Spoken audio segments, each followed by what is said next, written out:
What I did learn was sometimes you just got to go scared. You know, it's always something that's not right. So it leads to no relationship. Mm-hmm. Because when you have a relationship, you come with a different expectation. Because a grace period for me to be late on my job, it's not there for me to abuse every day. Mm-hmm. It's there for in the event that something happens, that there's grace so that I can recover from that. Hopefully. If you got something to talk about and you want to come holler at us, let us know. You have to have courage. Because you first have to be honest with yourself, and say, it's always you. The prophetic needs grounding. Yeah. And order with it. Yeah. So that it can be understood a little bit better. Mm-hmm. And if it's too much going on at one time, and it's like what you said, a free for all. It's confusion. It's confusion, number one, and God is not in confusion. Yeah, it's not that. I heard you having sex now. Is it true? I'd rather hear it from the horse's mouth. Gee, weird. Not that I'm calling to pray for you, sis, and say, look, I haven't seen you in a while, just making sure you're all right. Well, I'm not a professional. I never even thought I'd write a book.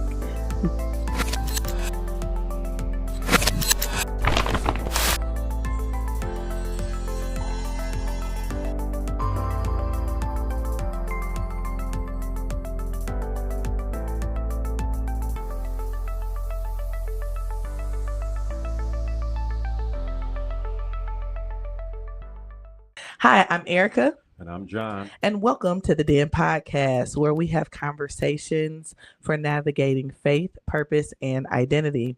Every guest has a story, and every story has a den, the place that tested them, shaped them, and taught them something about God, life, and themselves. Welcome to episode 13. Yay! Woohoo! And today's very special guest is probably the most very special guest of them all. She is a wife, a mother, an author, one world-renowned modeling agent. She is a teacher, a minister of the gospel in the faith. She has led youth ministries. That's true. Stop me when I'm lying. Okay, She has renovated church structures. She has been administrative assistant to pastors and apostles and teachers. And she has created her own business called Life Lessons. Absolutely. In which she has also created and what's the word I'm looking for? Copyrighted Glam Camp, which is a youth program for young ladies ages 8 through 14.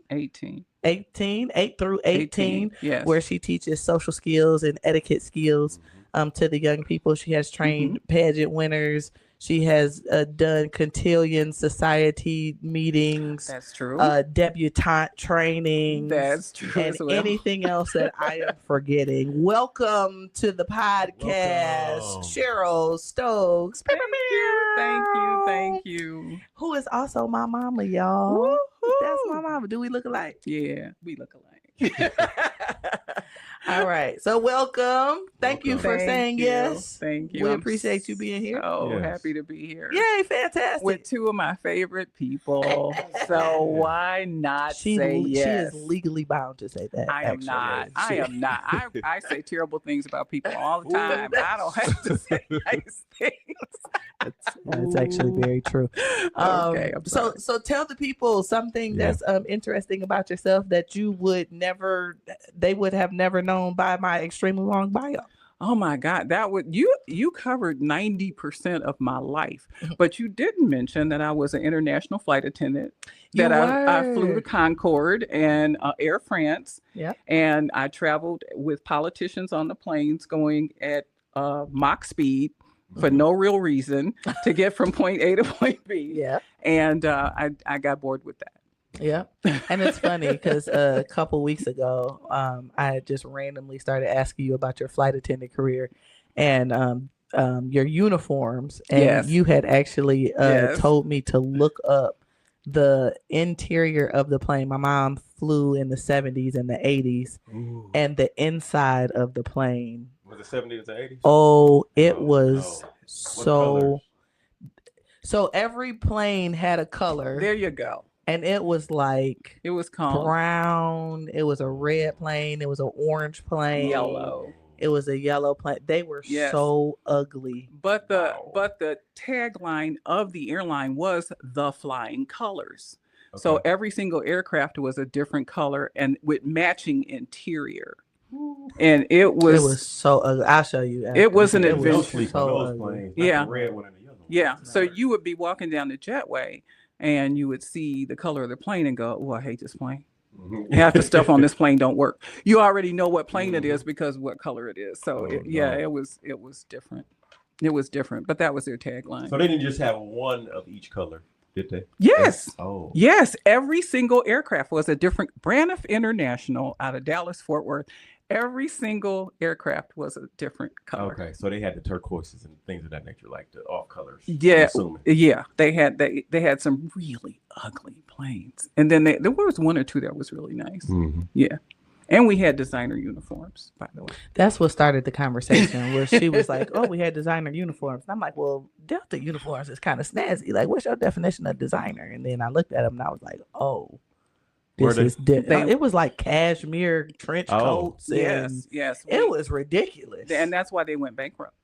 Oh, they spent way too much money on they stuff. Were like spending. It was like one of a kind designers designing their outfits, and our luggage was designer. Everything that pertained to our uniform was designer. It was really over the top. It was over the top. It was considered a luxury airline, which is why they leased the Air France and the Canadian aircraft, because they had to be special. Yeah. So anyway, that's interesting. Interesting information. Yeah, once you look it up, look up Braniff. It was the Braniff brand. Braniff International. Yep, and it was, man, those pictures of, if you need a blast from the past, feel free to chuckle. You'll laugh. You'll laugh. Yeah. You will. For sure. Mm-hmm. All right, Mom. So, we talk about the den here and your den moment, but we want to do a little bit of intro. Tell us about the beginning of your faith story. Like, how did you grow up when it comes to God? At what point did you receive salvation?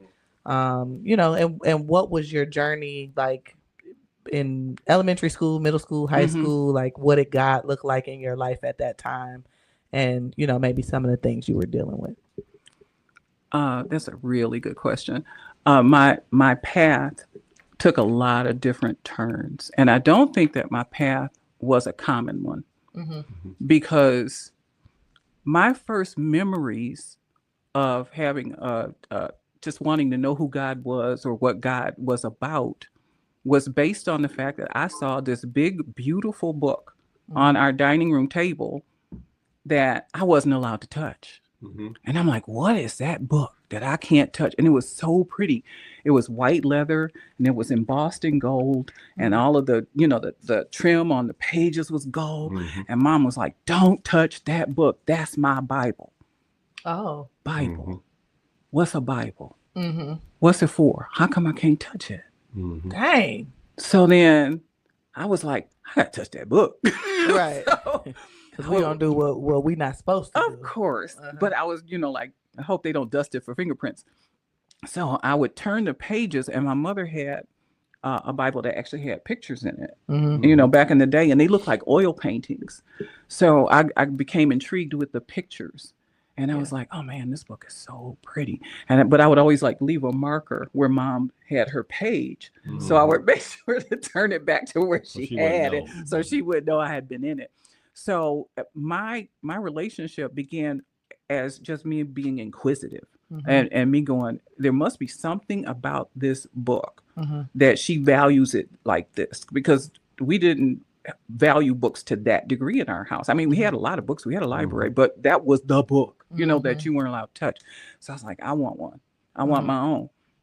And we went to church every Sunday. My grandfather was a bishop, And not only was he a bishop, he was the bishop of the Pentecostal movement in Michigan. And he was extremely highly regarded. And he was the type of person that people were actually afraid to approach. He was almost, held in a godlike, atmosphere. And that drove me crazy because to me, he was just grandpa. I didn't get it. So I'm like, why do people treat him like that? Yeah. We go to the house and he scratches and, he says things and he does things that everybody else does. So why is he held in such high regard? I didn't get it. And I would go to church on Sunday and I would listen to his messages and they made no sense to me. None. Jesus. I'm going to be honest. I did not understand what was going on. I knew that we would sing a couple of songs. That was my favorite part was the music. Loved the music. But then the music seemed to stir people up. And then they'd start running around and screaming. And people would end up with their skirts over their heads and their hats flying off. And I didn't understand. And I didn't want none of that. I was like, these people crazy. It's noisy in here. I'm getting a headache. Grandpa is stomping. I don't know why he's stomping. He's running back and forth. And I'm not getting it. So I'm just sitting in the corner quietly going, what is God about? I'm missing this whole thing. So I was like, I didn't even know if I should be scared of it or not. I didn't know what was happening. And then, of course, because we were a Pentecostal church, people were speaking in tongues. And that was really different. So I'm like, I don't know what's being said. I don't know what's happening. I'm just going to sit over here. And when they send the offering plate, I'm going to drop my nickel in it like I'm supposed to. And I'm going to mind my own business and go home. Dang, a nickel. Yeah, I dropped money back. I was about to say that's about what, $2? Yeah, $3? but they would give us all a nickel, and make sure we put it in the plate. So that went on all through my junior, even into my junior high years. Really? I did not get it. We had Sunday school, where they gave you the little card with the little message and all that kind of stuff. And it talked about Jesus, and Jesus seemed like a really cool guy, and I kind of wanted to know him. But the rest of it was just over my head. I didn't know what was happening.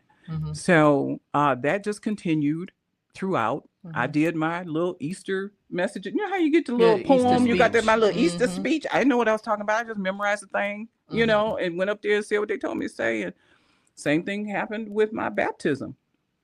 My mother decided she wanted all of her children baptized. So they dressed us all in white and lined us up. And Grandpa dunked us in the pool one at a time and prayed over us and smacked us in the forehead with some oil. Yep. And You came up speaking in tongues. And that was that. So I didn't understand what that was about either, because they didn't even explain baptism to us. It was just something that just happened to us. Yeah. So they kept saying, "Was she baptized? Is she okay?" And I assumed that because I had been baptized, that if I died, I was going to heaven. Salvation. Yeah, that was salvation. And I don't even remember understanding the word salvation until I left that church. So, strangely enough, you were born. Wait, you done fast forward. I'm for it. Wait a minute. So wait, before you get there, like what kind of kid were you, and how did this translate like in school, and like was there ever like a mixing of the worlds, like because you were the bishop's daughter or in the neighborhood or whatever? My best friend was Catholic. My best friend, Sandra. Oh, Sandra Washington. Sandra Washington. Yes, my best friend was Catholic. That's interesting. Very interesting. Black Catholics weren't common, but her mother wanted her in Catholic school, so she had to. Oh, yeah, gotcha. so She that had to was important to convert. her. Didn't help, but anyway. But Sandra was a wonderful woman. She's no longer with us. But Sandra and I would have these spiritual conversations because Sandra was going to catechism. That's what they called it. She was going to catechism classes. And she didn't understand what was going on. So we were just so we would go to the library. Okay. Which was the only place we were allowed to go because we were both so highly protected when we were young, and we had our brother bodyguards and all that kind of stuff. So, we go to the library and we would check out books and we would try to study for ourselves. Mm. And then we would talk. Mhm. But she didn't believe anything that she wasn't learning in catechism. So we end up arguing. Oh, I know, but we still loved each other. I mean, I know, but it didn't dang. end our friendship. It did not end our friendship. So you became an apologist early. Yes, yes, like. for sure. And that just was kind of like my vein. Mhm. That's just where I was. I would go to church to be in church. Mhm. And because I was taught to go to church. So that's Mhm. why I went to church. Yeah. It was out of habit. Mhm. And when I got married, I stopped going to church. So how many years was that? My whole life. That you went to church and then you left your grandfather's church. What year? When did you leave? When you were born. So you were still going to Baldwin when I was born? When you were born.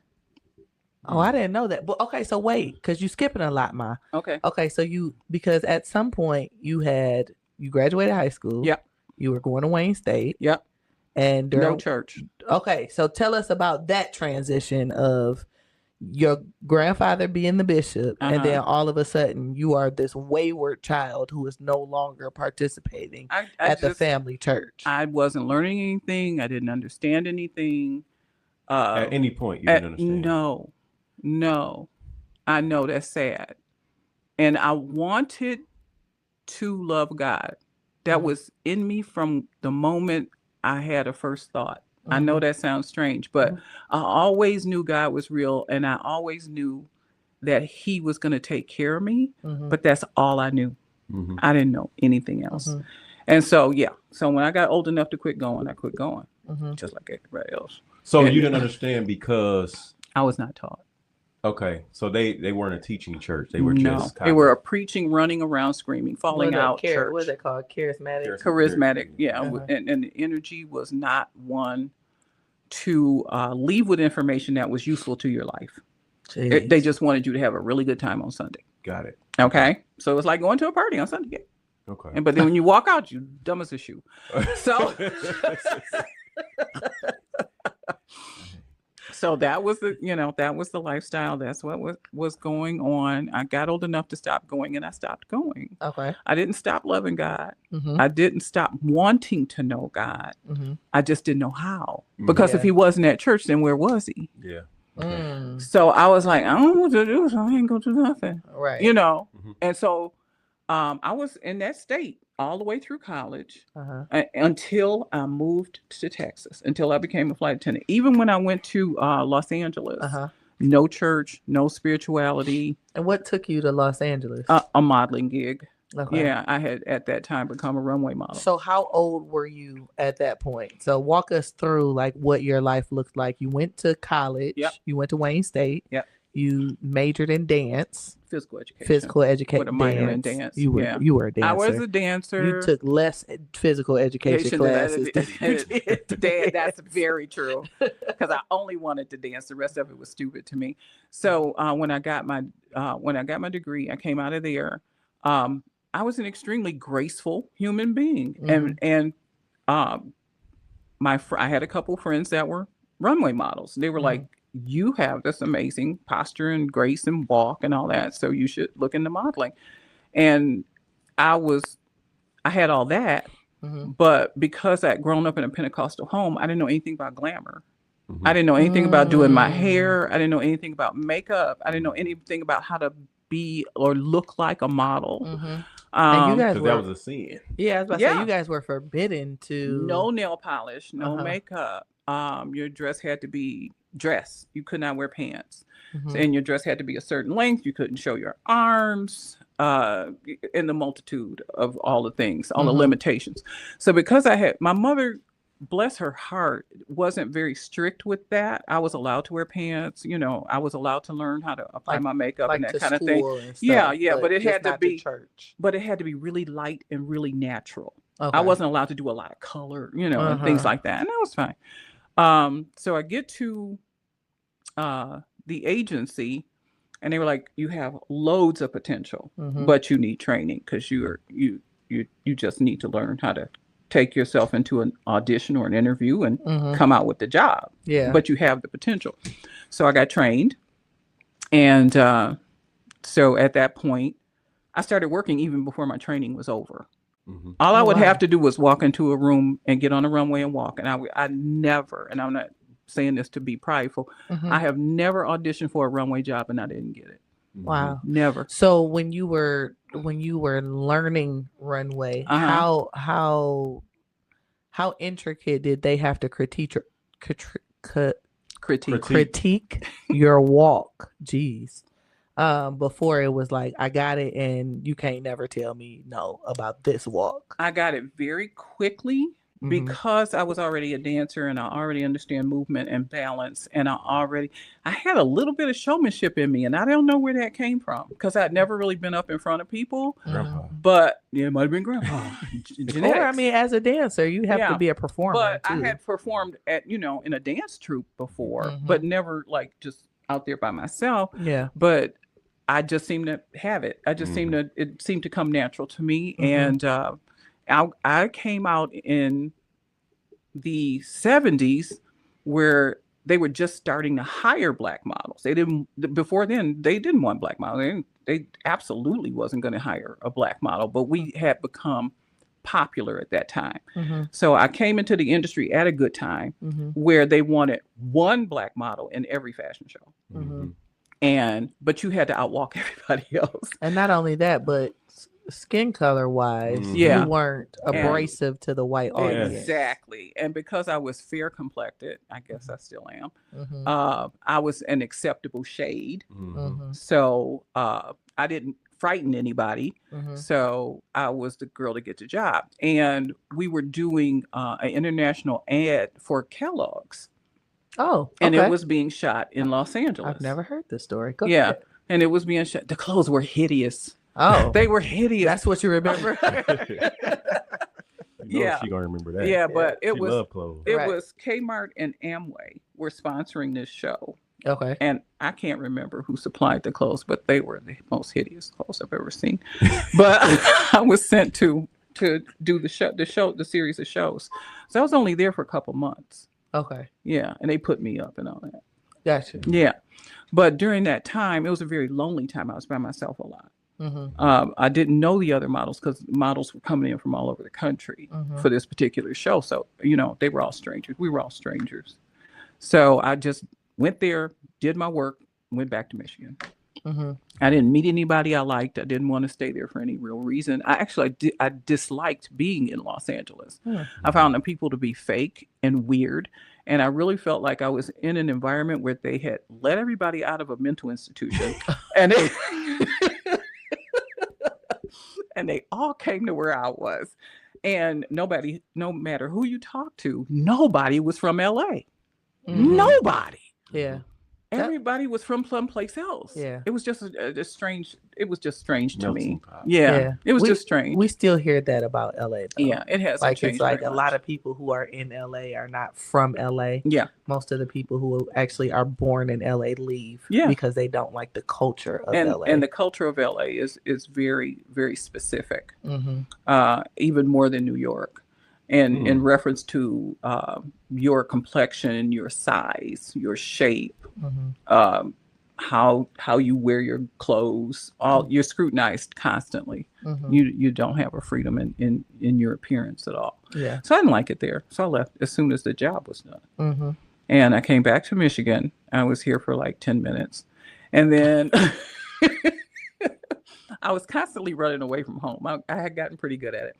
And so I got a job offer with the airline. And did you apply for that? I did not. My friend Suzanne, you remember Suzanne? Yeah. With the pool and South. Yes. I had a friend named Suzanne who just thought I'd be the perfect flight attendant. And I thought she was crazy. And she's like, no, you're charming and they're going to like you and blah. And I was like, whatever. And at that time, all of the airlines were hiring and they were specifically looking for people non-white because they were being sued for discrimination in so many different areas that they had to create a minority base. And every single airline fell short in the numbers that they were supposed to have. So all the airlines were looking for Black flight attendants, all of them. So I had like 5 interviews with 5 different airlines. And the only reason why I went with Braniff was because they were international. I wanted to see the world. I wanted to walk on every continent. That had been my goal. And so I'm like, I can get out of here. So I took that particular job because I got an offer from TWA, was still in existence at that time, and American Airlines. The other two, they didn't like me, but those three hired me and or offered me a job, and I took the job with Brandon. Gotcha. Yeah. So that's how that happened. And then when I became a flight attendant, something happened. I don't know what, but I don't know if it came out of the loneliness, because I was by myself all the time, even though I had roommates, but we were all flight attendants and we were never home at the same time. So I was always home alone. I began to seek God again. And I mean, seek God. I had never seeked God before for myself. And I went to the bookstore and I bought every book that I thought I could understand. Oh, wow. And I went and I took them home. I was still in my library. Oh, wow. And I took them all home and I began to read. And I began to read and I began to read. And I was like, I'm missing so much. I'm missing so much. And I began to realize that God cared about every area of my life. Not just me being saved and going to heaven. He cared that I was going to be okay here now. Nobody had ever told me that before. Wow. So I was like, this is great. Somebody take me to church. But in Texas, because I was a flight attendant, I was never allowed to create my own schedule. I was a reserve flight attendant, so I rarely had Sundays off. So I didn't really find a church home while I was there. And so when I came back to Michigan and, got resettled, I visited my grandfather's church, but I was so disappointed in, not ever receiving anything, because nothing had changed. It was even the same people were there. Nothing had changed. So I was like, okay, it's a waste of time. So Just a date. Yep. So I stopped going to church altogether.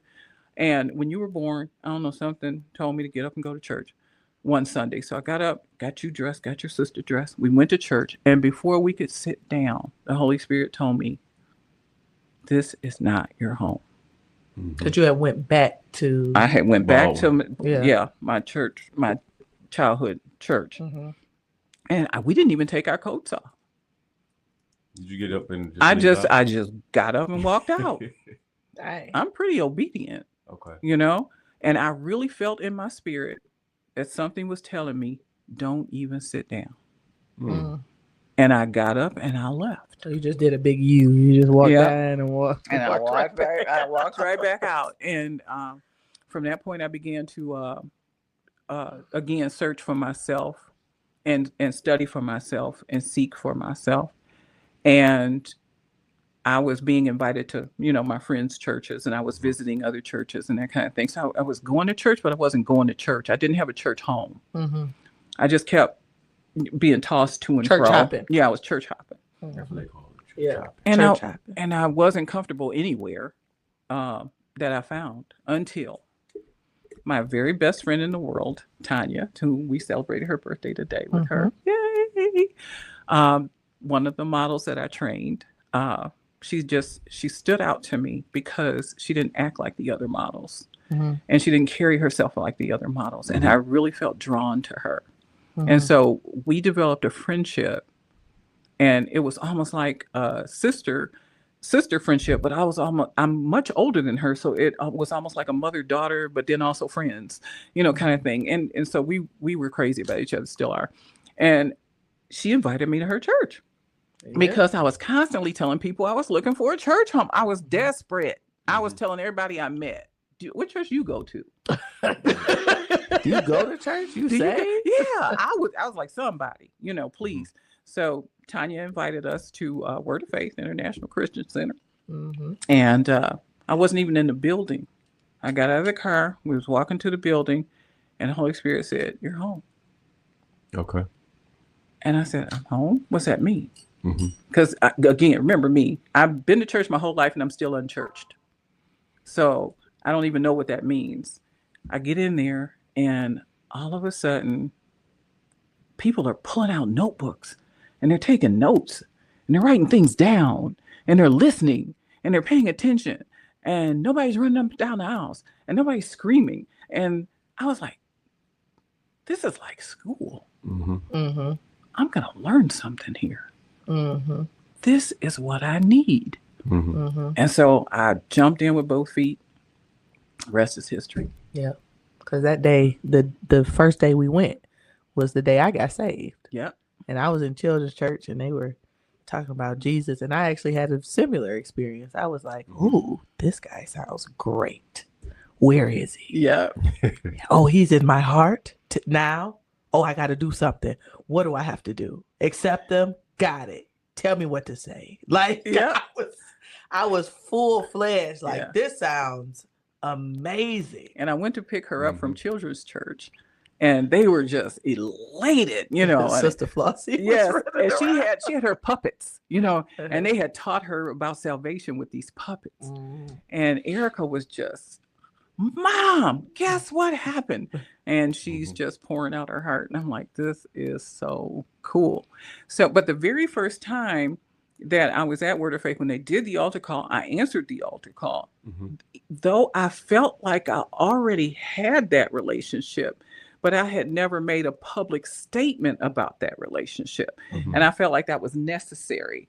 So I did answer the altar call. I went to the altar, you know, prayed the prayer of salvation, though I believed I'd been saved the whole time, you know, and it was just like, in case. Yeah, for validity. I just wanted insurance purposes. Yeah, I wanted to make sure that my salvation was valid. You know, so I answered the altar call. And then it was just guns a-blazing from there. And I had my first physical healing 3 weeks later. And that same sanctuary, I was addicted to cigarettes. I smoked 2 packs a day. As a runway model, you have to keep your weight. You got to keep food out of your mouth. And between me being a runway model and a flight attendant, I had to stay skinny.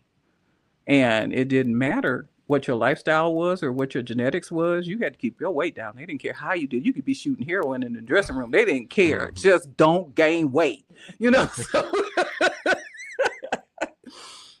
So I was a chain smoker. And because smoking killed my appetite. So it would keep me from eating. And Erica, in her infinite wisdom, was announcing from the backseat of the car, "We all gonna die. This is secondhand smoke. You're killing us all." That's what they said at school.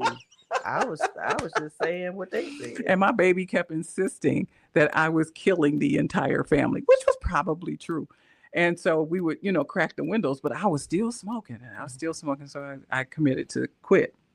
And I had attempted to quit and attempted to quit and attempted to quit. And I tried all the little gadgets and shenanigans and the patches and the, you name it. I tried it and nothing worked. And I had just literally told God, you have to take this from me, because I thought I could control this and I cannot. So I'm giving this to you. So we go to church on Sunday. We're sitting there. Pastor's preaching, and she stops and she says, somebody out here is addicted to something, and whatever it is you're addicted to, you have it with you right now. She said, take it out of your pocket or your purse or wherever you have it, put it under the seat, and come here. And I took my cigarettes out of the purse, which I always had. Always had a pack of cigarettes. I never traveled without my cigarettes.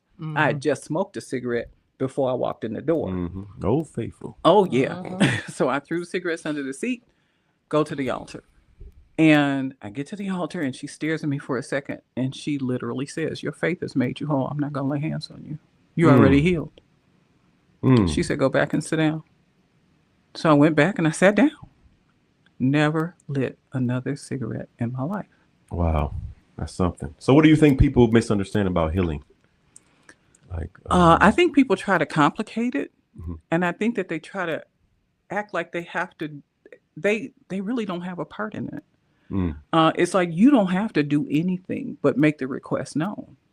And I think that people think that, like I did, like I tried to help God fix me. Okay, this patch is going to work. Okay, this is going to work. I'm going to give God the opportunity to use this other thing. God don't need another thing in any situation. You know, my leg fell off. He could put it back. Yeah. So So would you say your faith is the only thing that's required? Your faith in him? Yes, that's it. Okay. That's it. So for me, and so many times, we've prayed over your dad, and I mean, there's been so many situations where God has come through for us. I mean, it could take me hours to explain all the times that God has come through for us. But in that particular situation, when I stopped smoking, that gave me the validity, the absolute ensured that God loved me, that God loved me. Yeah. Not that God loved all these people, but it was a personal thing that he thought enough of me to help me in this situation that I could no longer control. So that was the first time I felt like I had a one-on-one relationship with my personal Lord and Savior. Like, okay, he knows I'm here. He knows what's wrong, and he's going to step in and fix it. Wow. So how does that change over time? Like that personal relationship and intimacy with God? It hasn't changed. It's gotten stronger. Okay. It has gotten stronger. I've gone through so many hills and valleys in my life that I am absolutely positive God loves me. There's nothing you could say or do to convince me otherwise. Nothing.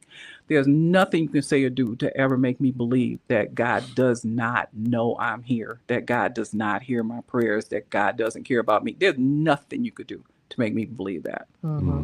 Yeah, it's been a long road, but he has never let me down. He has never disappointed me. He has never turned his back on me. And he has never not answered me. Answer ain't always yes. Right. But he has always answered me.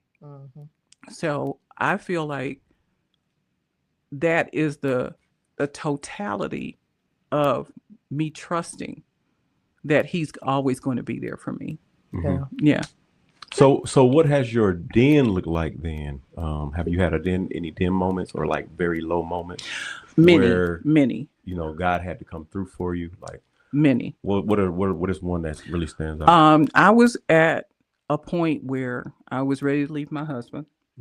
I didn't feel as if I was being loved or provided for. When was this?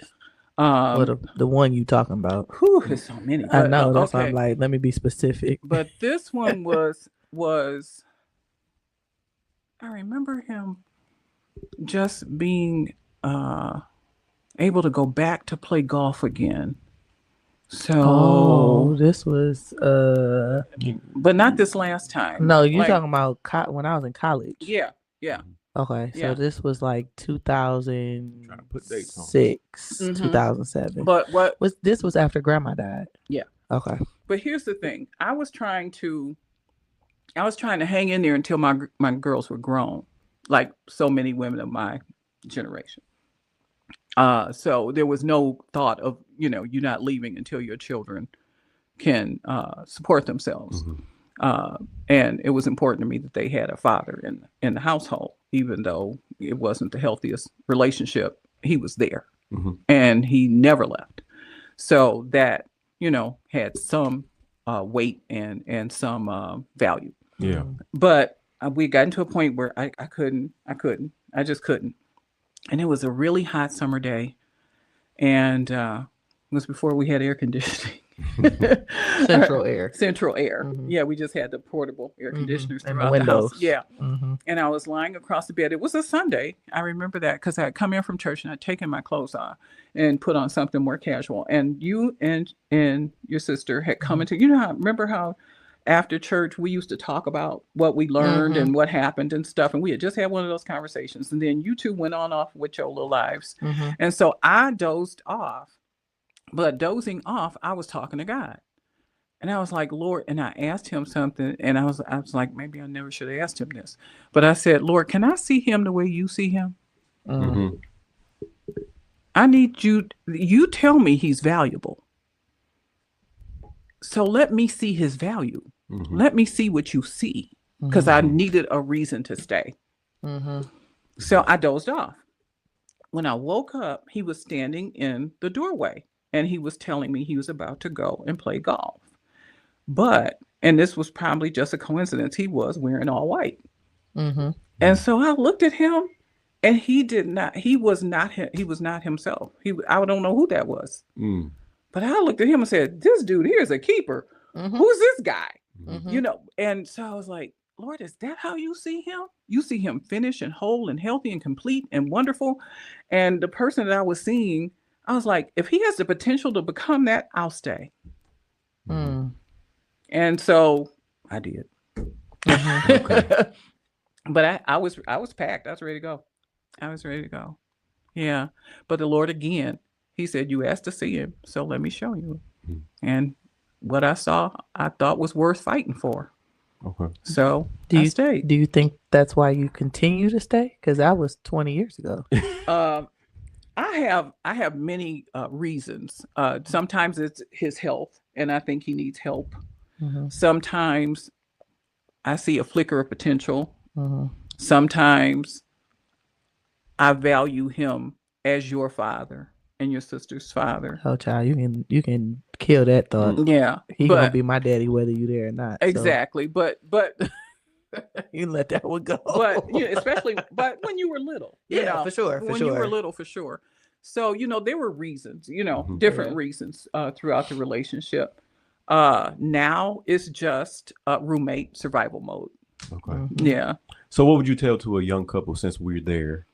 What would you tell to a young couple that's newly married? What would you already married? Already married. Already married. Well, start with what you would tell somebody engaged, because it looked like you had something to say. And then go to the married folks. Okay. There are people on this planet that are very good actors. Very good actors. I've trained good actors. I have seen good acting. I have experienced good acting. And some people can be what they think you want for a long time. And especially if they are not already in your household, and they pick and choose how long you're in their environment. They have the opportunity to create the environment, to make sure that the events of the evening is what they want it to be, and the whole 9 yards. And so you're thinking that this is who this person really is, when in reality they've figured out what you want, and they've become a good actor. Sent their representative. Yep. Okay. So and of course, all of the things that is covered in premarital counseling, knowing I knew nothing about my husband's health before I married him. Big mistake. I knew nothing about the way he handled money before I married him. Big mistake. Bigger mistake. Big, huge. I knew nothing about how he wanted to see his life in the future. And he had told me things, but they were not true. He was telling me what he thought I wanted to hear. So it's the why. It's the motive. It's like, why do you want to be with me? Why do you want to marry me? What do you see your future like with me? Understanding that, especially in my case, and I used to tell young people this when I counseled them, because quite a few of the young men that was in the youth group that I used to work with, they'd come to me and go, Mama Stokes, I want to get married. And I would ask them, I said, if you couldn't have sex with her because she was sick for 3 years, would you leave? And they would look at me and go, no sex for 3 years. Wait a minute now. Yeah, because they see the flowers and the fabulous and the, and we get to wear matching outfits and we skip to Malou and, we're going to both be successful business people and we're going to be a power couple and we're going to be this and we're going to be that. And then you find out she has an illness that can't be cured, or you find out you have something that can't be cured, or you find out the money you thought was going to be your security blanket isn't there. Or, so it's like, how do you handle the bad times? What do you do when the bottom falls out? Yeah. So what do you say to somebody who's already married and they stuck? Or they feel like they stuck. And they stuck. A couple things that I had to do, and I'll just give you my personal examples. I had to make Jesus the lover of my soul. Mm-hmm. I had to make him the one that I could rely on. Mm-hmm. I had to make Jesus the one I could trust. I had to be in a personal relationship with my Lord and Savior, because where my husband fell short, I still had that relationship to fall back on. Mm-hmm. And that sustained me. It sustained me physically, mentally, and emotionally for years. And there were times when of course I would waver. I'd get tired. I'm tired of praying about this. I'm tired of working. I'm tired of beating my head against the wall. But when I would go to God and I go, he did this, he did that, he did this, and I'm tired. And he did, and the Lord would go, well, what did you do? Mm-hmm. Mm-hmm. And just like I was telling you earlier, when I first married my husband, I didn't take his name. And I didn't take his name for professional reasons. I was a professional model, and I was being booked by my last name, which was my maiden name, Shaw. And that was my model name, Shaw. Not my first name, but just Shaw. And that's the name my checks came in. I mean, that was my name. So when I married him, I explained to him, for business purposes, I'm not going to change my name. And he was like, okay. So I thought we were well and good. But one day I was in prayer and I was talking to the Lord about it. And I said, what is this with this problem with this? Why is he always mad at me? And he said, he's mad at you because you didn't change your name. I said, but he told me it was okay. Mm-hmm. And he said, but it's not okay. He's hurt. So I changed my name. Sure did. Yeah. I was there. I went to the Social Security office with her. Yeah. I was born. I was like 8 Yeah. or 9. Oh, Yeah. wow. I was, I didn't know what Well was. into- Mom and dad had been married like 15 years Jeez. before I changed my she name. had changed her Yeah. name. Wow. Yeah. That's a big change. And but because he had never, voiced to me that he had a real problem with it. Mm-hmm. But apparently he did. And so every time, and that's just one example, because oftentimes I'd go to God, what is wrong? And he'd give me something else that I could do. Mm-hmm. He never told me. I go, can I leave him now? He'd go, nope. I was like, dang. Why not? Because you didn't try this. Yeah. And there was always something else for me to do on my end. So I was like, all right, Lord. And I want to be obedient. I want to hear, well done, good and faithful servant. And maybe my job is to just stay married to him for 50 years. I don't know. Mm-hmm. And we found out a way to do it. We're still cohabitating. We've never left one another. We've never separated. Mm-hmm. Through all these years, he's never got up and left. I've never gotten up and left, though I wanted to. I've never, and he probably did too, but I've never gotten up and left. He ran a few times, though. Well, that was because he was ducking. I was throwing things at him. He was just trying to get out of the door before he got hurt. He skedaddled a few times. Yeah. But he came back. He did. Never gone over 24 hours. Yeah. He'd always find his way back home. Mhm. Yeah. So we never went through that. And but I think it all boils down to the fact that when I stood at the altar and I made those commitments, that covenant I was making was not to him, it was to God. And I was promising God I would stay in this marriage. I was promising God that out till death do us part. I was promising God for richer or for poor, because we've been both. And I was promising God, in sickness and his health. And it's been mostly sickness. And most people don't think about those things when Very they're at true. the altar. They're like, yeah, let's get married so we can party at the reception. It's like, what did you just promise God you were going to do? Yeah. What did you just say? Mm-hmm. You told God you were going to be here in sickness and in health, and this man has been sick for 30 years. Yeah. So really. Yeah. Yeah. So, I'm either going to do it or I'm not. Mm-hmm. She promised that sickness and health for us too, for the children, because we ain't got no choice. We got to stay in sickness and in health. Oh, your dad. Yeah. With Freddie, we got to stay in sickness. And in health. I'm so sorry, but I So- needed your help. Yeah, I needed that. I've been there. And I thank God I had daughters that understood the situation, and they were always willing and available to assist me, especially, when he was really sick and in a wheelchair and needed IVs and and even you've been through some of this with us, John. You've been there. And there were times when taking care of him was more than I knew how to do. Yeah. I didn't even know how to take care of him. He had been so sick a couple of times. Sure. I remember videotaping nurses that would come to the house and change his bandages and things like that. So I would know how to do what they'd done when they left, because they would just go, okay, bye, and leave me some bandages. I'm like, I don't know nothing about this. I'm not a nurse, and then that's not my gift. But I was responsible.